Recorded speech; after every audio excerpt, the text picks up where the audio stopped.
So TNA, Ring of Honor, and NXT. So on Thursday, we had the Impact show. We also had the Ring of Honor show. But on tonight, we have an NXT Level Up. So I know, like a lot of wrestling, happening this week. A lot of wrestling happens every week. A lot of wrestling happens every weekend. So it seems impossible to kind of stay on top of all the news and stuff like that, especially all the storylines and who has what belt and New Japan Wrestling and all this other kind of stuff. But I feel like if you have a real passion for it, you'll kind of have that strive. So first and foremost, we're gonna kind of run through the TNA Impact review here. So Speedball Mountain and Nemeth, formerly known as Dolph Ziggler, defeated the Rascals and Steve Macklin in a match, which was I saw highlights and it was pretty good. It was very, very good. Usually the Ring of Honor and TNA matches are pretty good, as well as New Japan. Um, Also, Spitfire defeated Bia Moss and Vanna Black to kind of. It was an on-title match, but ultimately they kind of used that match as like a kind of like a flex, kind of like a flex. How like I think that TNA is going to keep the Knockouts Championship. They're going to keep that strap on them for a pretty long time. So I don't know. Spitfire is spin fire, so to speak. AJ Francis defeated Joe Henry. Of course, AJ Francis cost Joe Henry the his title back at Sacrifice. And the match was it was no less than what we expected. We kind of expected like kind of like a lot of animosity, a lot of built up anger, a lot of hate, a lot of aggression, and just like a lot of like revenge. Like Henry wanted that vengeance to go after Francis, but unfortunately he couldn't fight him off. Francis was able to pick up the dub. So good for Francis, AJ Francis. Ace Austin, he loses to Frankie Kazarian. Josh Alexander defeated Opeg Prodius.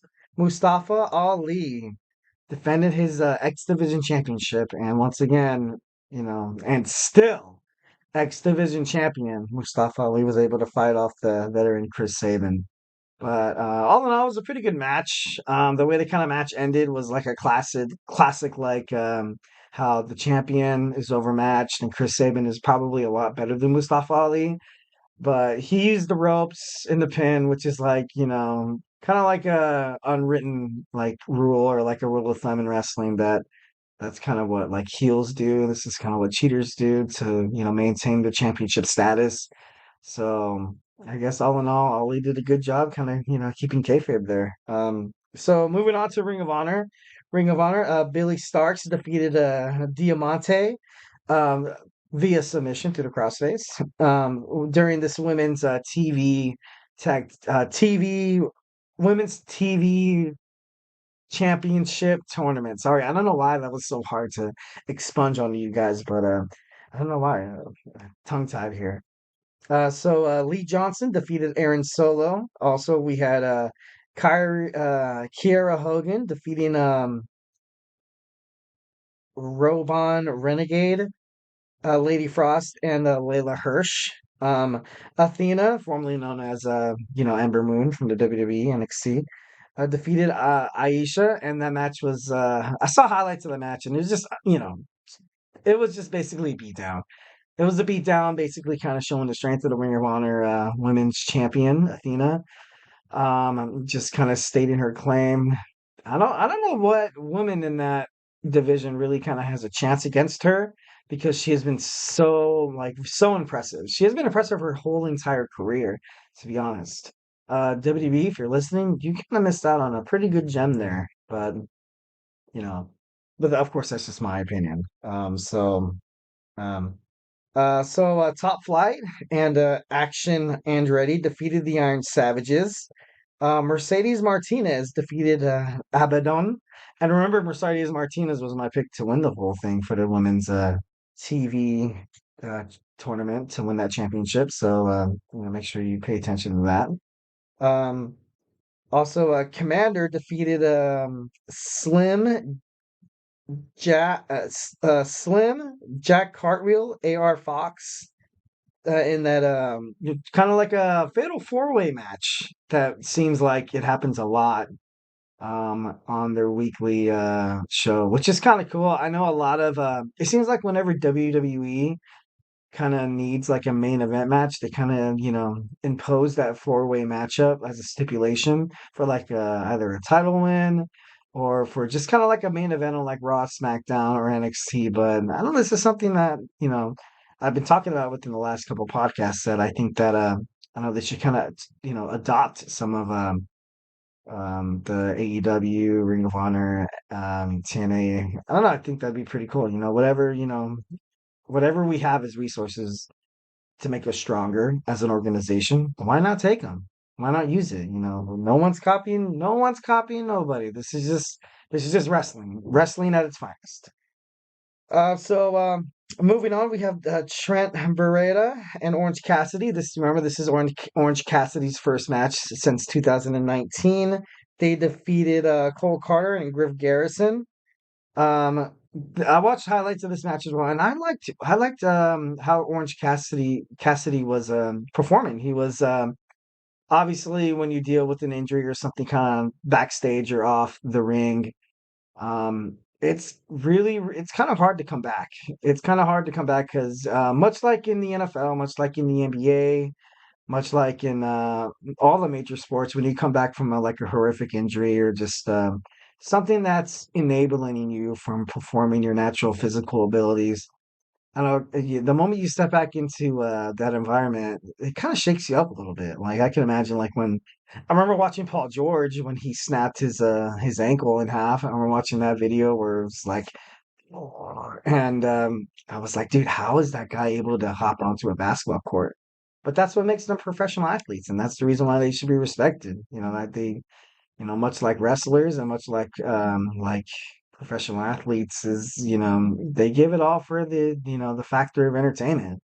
They have this passion toward this sport and we all eat it up. And I don't know. That's why like sometimes when, you're booing at like at a basketball game or a football game, just remember that these guys, their physical capabilities definitely outweigh ours.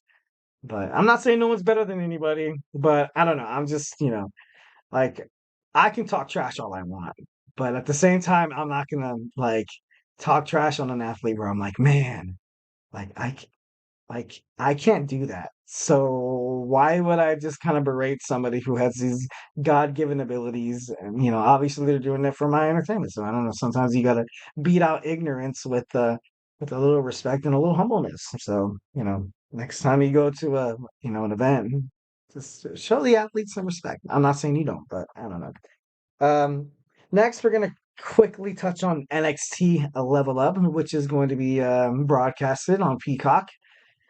So if you're not watching SmackDown, I think like right now, if you're on the Pacific or East Coast, I think SmackDown is currently airing.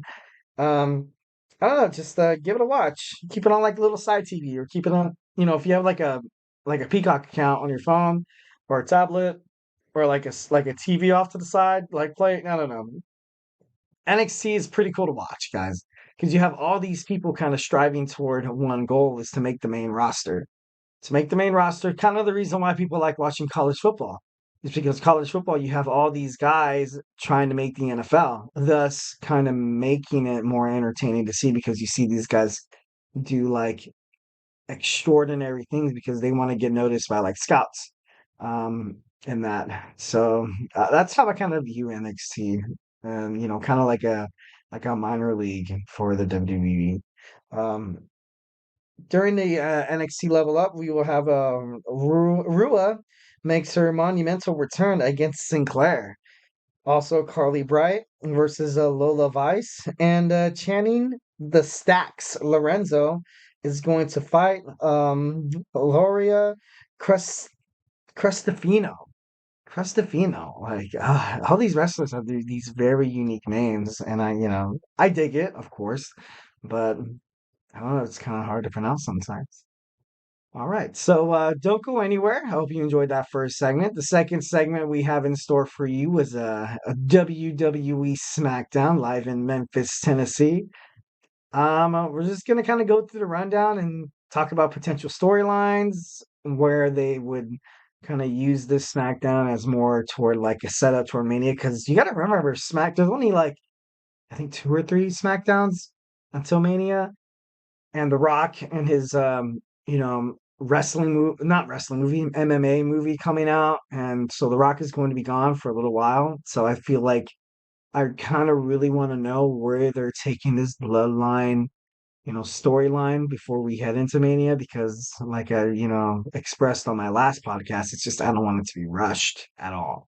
I want things to make sense. That's kind of the reason why a lot of wrestling fans dislike the WWE, is because their lack of continuity. Like something that can happen one week, the next week you don't hear about it. You don't like they don't really touch on it. It's every week is kind of like a new segment, but I feel like to get the fans invested into like a storyline or like a feud between superstars, you kind of have to like, do a little more hard work on like the storyline and like building up to what you kind of want to accomplish. And I think well, I've read online and articles and stuff like that of people that's the reason why they do not like the WWE.